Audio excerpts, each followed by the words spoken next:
네, 안녕하세요. 오늘은 우리와 다른 기후, 다른 생활의 두 번째 열대우림 기후 지역의 생활 모습에 대해서 알아보도록 하겠습니다.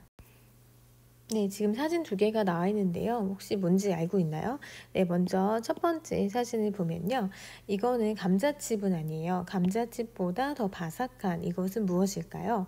네, 아마 우리한테는 약간 생소할 수도 있지만 여러분 치킨을 먹거나 아니면 과자로도 이게 나왔는데요. 이거는 카사바칩이에요. 네, 이 카사바칩은 열대우림 지역에서 생산되는 농작물입니다. 그래서 우리가 열대우림 지역 하면 되게 멀리 있을 것 같지만 음식으로 보면 사실 가까울 수도 있거든요. 네, 그 다음에 두 번째 이 과일은 무엇일까요?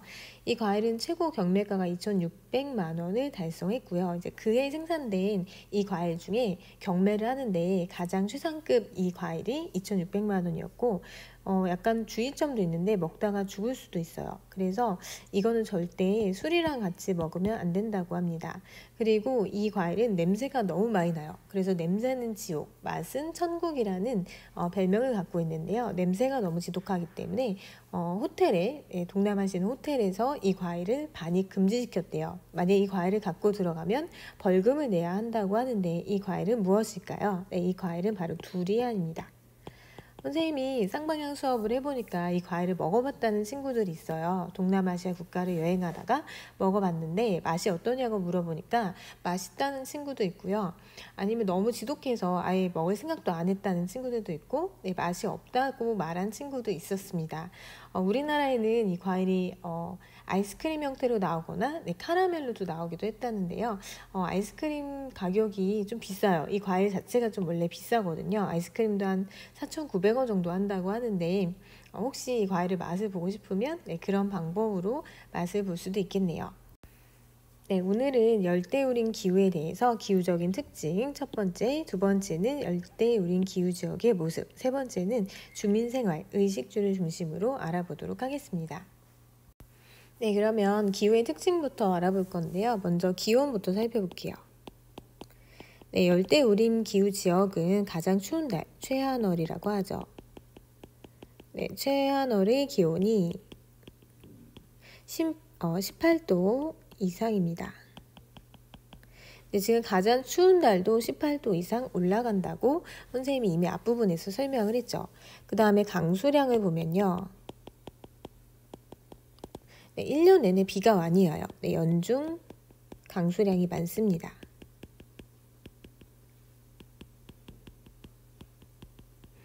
네, 그래서 이 부분을 좀 더 정리를 해보면 가장 추운 날도 18도 이상이라는 얘기는 덥다는 거죠.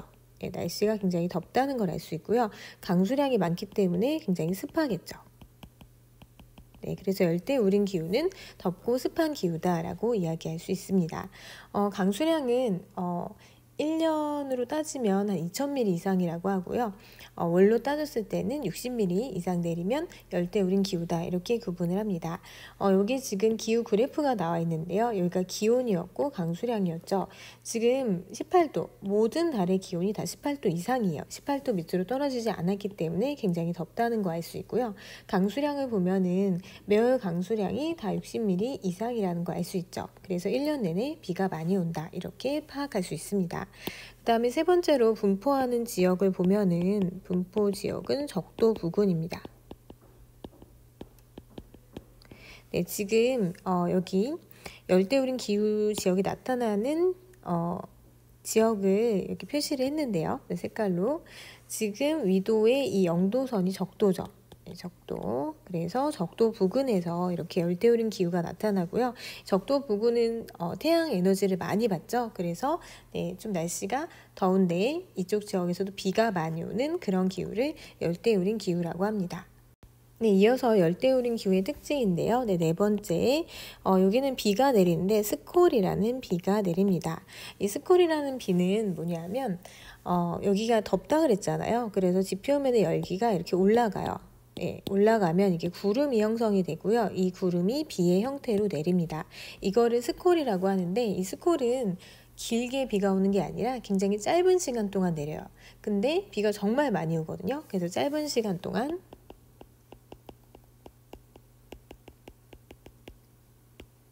비가 집중적으로 내립니다. 짧은 시간 동안 집중적으로 내림, 이런 비를 우리가 스콜이라고 합니다. 지금 스콜이 내리는 사진의 장면이 나와 있는데요. 비가 굉장히 많이 오는데, 근데 이건 낮에 내려요. 이 비는 보통. 그래서 한낮이 굉장히 더운데 한낮에 더위를 식혀준다고 해요. 스콜은 한낮에 더위를 좀 식혀주는 그런 효과를 갖고 있습니다. 네, 그러면 열대우림 기후 지역의 모습인데요. 당연히 여기는 열대우림이 형성이 되어 있습니다. 지금 사진에서 보는 것처럼 이렇게 열대우림, 이렇게 나무가 많고요. 굉장히 높고 나무도 겹겹이 있어요. 숲이 이렇게 형성이 되어 있는데요. 이 열대우림은 어떤 기능을 하는지 보면은 일단 여기에는 다양한 동물과 식물이 살고 있습니다. 그래서 다양한 동식물의 서식지입니다. 다양한 동물과 식물이 살고 있고요. 그 다음에 두 번째로 지구의 허파 역할을 해요. 지구의 허파. 즉 다시 말해서 이산화탄소를 흡수하고 산소를 공급해주는 그런 역할을 합니다. 이산화탄소를 우리가 CO2라고 하죠. 이산화탄소를 이 열대우림을 흡수하고 또 산소, O2를 공급하는 그런 역할을 합니다. 그리고 이산화탄소가 흡수되지 않고 계속 대기권이 쌓이면 지구온난화 현상이 발생할 수 있거든요. 이 열대우림은 지구온난화를 그래서 방지해주는 역할을 합니다. 지구온난화를 방지해주는 역할을 하는데, 왜냐하면 CO2를 흡수하기 때문이죠. 이산화탄소를 흡수해주기 때문에 지구온난화를 방지하는 그런 기능도 하고 있습니다. 세 번째는 다양한 식량 자원이라든지 아니면 의약품의 원료를 공급하는 그런 역할을 하고 있네요. 그래서 열대우림은 이렇게 다양한 기능과 가치를 가지고 있습니다. 네, 다음은 주민생활인데요. 주민생활은 의식주를 중심으로 살펴볼게요. 일단 첫 번째 의인데요. 의는 어떤 옷을 입느냐인데, 지금 여기 열대우림 지역 사람들의 모습인데 옷이 보면 어떻죠? 좀 두꺼운 게 아니라 얇은 옷을 입고 있어요. 그리고 좀 간편하게 입고 있죠. 막 치장하고 이런 게 아니라, 물론 정글이라든지 아니면 정말 원시 부족 같은 경우에는 나뭇잎으로 몸을 가리기도 하지만 일반적인 사람들은 이렇게 입는데요. 그러니까 얇고 간편한 복장을 하고 있습니다. 그 다음에 두 번째는 식입니다. 어떤 것을 먹느냐. 일단 여기는 날씨가 덥고 습하기 때문에 음식이 상할 가능성이 굉장히 높아요. 그래서 음식의 부패를 방지하기 위해서 지금 여기 보이는 것과 같은 향신료를 많이 써요. 향신료와 그리고 좀 음식이 다 기름기가 있거든요. 기름을 많이 사용합니다. 그 이유는 부패를 방지하기 위해서죠. 부패를 방지하기 위해서 정말 다양한 향신료가 발달해 있습니다. 우리가 알고 있는 카레도 있고요. 그리고 후추도 종류가 되게 여러 개예요. 믹스드 페퍼, 화이트 페퍼 해서 종류가 굉장히 많죠. 그 다음에 세 번째는 주인데요. 어떻게 사냐를 보면은 일단 집의 형태가 여기는 굉장히 덥기 때문에 벽을 얇게 만들어요. 벽은 얇게. 그리고 바람이 잘 통해야 되기 때문에 창문은 크게 만듭니다. 창문은 크게. 이거는 통풍, 바람이 잘 통하게 하기 위해서 이렇게 만드는 거고요. 그 다음에 그 지붕의 경사는 가파르게 만듭니다. 지붕, 경사, 가파르게. 왜냐하면 비가 많이 오기 때문에 이 비가 잘 이렇게 내려가야 돼요.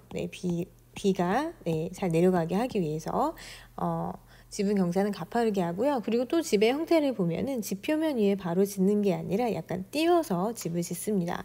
또는 아예 이렇게 수상가옥이라고 해서 무리에 짓기도 하는데요. 고상가옥 형태가 많습니다.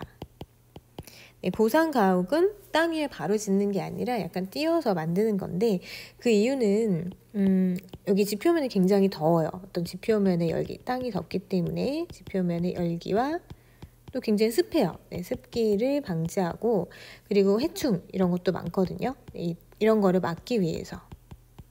네, 그래서 고산가옥 형태 또는 수산가옥 형태로 거주를 하고 있습니다. 네, 이렇게 해서 열대우림 기후 지역의 특징과 열대우림의 기능과 같이 마지막으로 의식주 주민의 생활에 대해서 알아보았습니다. 열대우림 기후에 대한 이제 농업과 어떤 변화에 대한 내용이 뒤에 남아 있는데요. 네, 그거는 다음 시간에 하도록 할게요. 네, 그러면 오늘 배운 내용을 복습해 보도록 하겠습니다. 일단 열대우림 기후 지역은 최하늘의 기온이 몇 도라고 했죠? 네, 18도 이상입니다. 가장 추운 날도 18도 이상 올라가고 연중 강수량은 많습니다. 네, 그래서 덥고 습한 기후가 열대우림 기후다라고 이야기를 했고요. 열대우림 기후 지역은 어디를 중심으로 분포한다고 했죠? 네, 적도를 중심으로 분포합니다. 태양 에너지를 많이 받는 지역에서 나타나는 기후고요. 열대우림 기후 지역에서는 강한 햇볕을 받아 더워진 공기가 상승하면서 구름이 형성하여 비가 내리게 되는데 우리가 이 비를 스콜이라고 합니다. 네, 스콜은 짧은 시간에 집중적으로 내린다고 했고요. 또 한낮에 더위를 식혀주는 그런 역할을 한다고 했죠. 그 다음에 네 번째, 열대우림 기후 지역에서는 지면의 열기와 습기, 해충이나 짐승 등의 침입을 방지하기 위해서 지표면 위에 집을 짓는 게 아니라 약간 띄어서 짓는데 이거를 고상가옥이라고 합니다. 네, 또는 물 위에 짓는 수상가옥 형태로 집의 모습이 나타나죠. 네, 마지막으로 퀴즈인데요. 사실 쌍방향 수업을 할 때는 답을 아는 친구들이 채팅창에 답을 남겨주었는데 우리는 그렇게 하진 않고 답만 확인해 볼게요. 네, 냄새는 지옥, 맛은 천국이라고 불리는 이 과일은 처음에 선생님이 들어가면서 얘기했죠. 네, 두리안이라는 과일입니다. 냄새가 지독하기 때문에 호텔에 반입할 수 없다고 이렇게 얘기를 했고요. 두 번째는 중세시대 이것의 가격은 황금과도 같았대요. 네, 이 가격이 이거 1kg이랑 황금 1kg이 같은 가격이었다고 합니다. 그리고 당시에는 가장 비싼 음식인 이것이 들어간 음식이었다고 해요. 이것의 밥은 후추입니다. 후추는 중세시대 유럽에서 굉장히 인기가 많았거든요. 후추가 좀 많이 생산되는 국가 중에 하나가 캄보디아라는 나라가 있어요. 이 캄보디아의 후추를 맛본 유럽인들이 이 후추의 맛에 반한 거예요. 그래서 후추를 찾기 위해서 신항로 개척을 하고 여러 가지 그 후추를 찾기 위한 노력을 하게 되는데요. 그러면서 이제 세계 역사가 바뀌어요. 그래서 후추는 세계사를 바꾼 어떤 작물 중에 하나로 꼽히기도 하는데요. 동남아 지역에 향신료가 발달했다고 했는데 대표적인 향신료가 후추입니다. 그래서 여러분들이 2학년 때 역사를 배우실 텐데 그때 신항로 개척 부분이 나올 거예요. 네, 그러면 후추를 생각하시면 됩니다. 네, 오늘 여기까지 하겠습니다. 수고하셨습니다.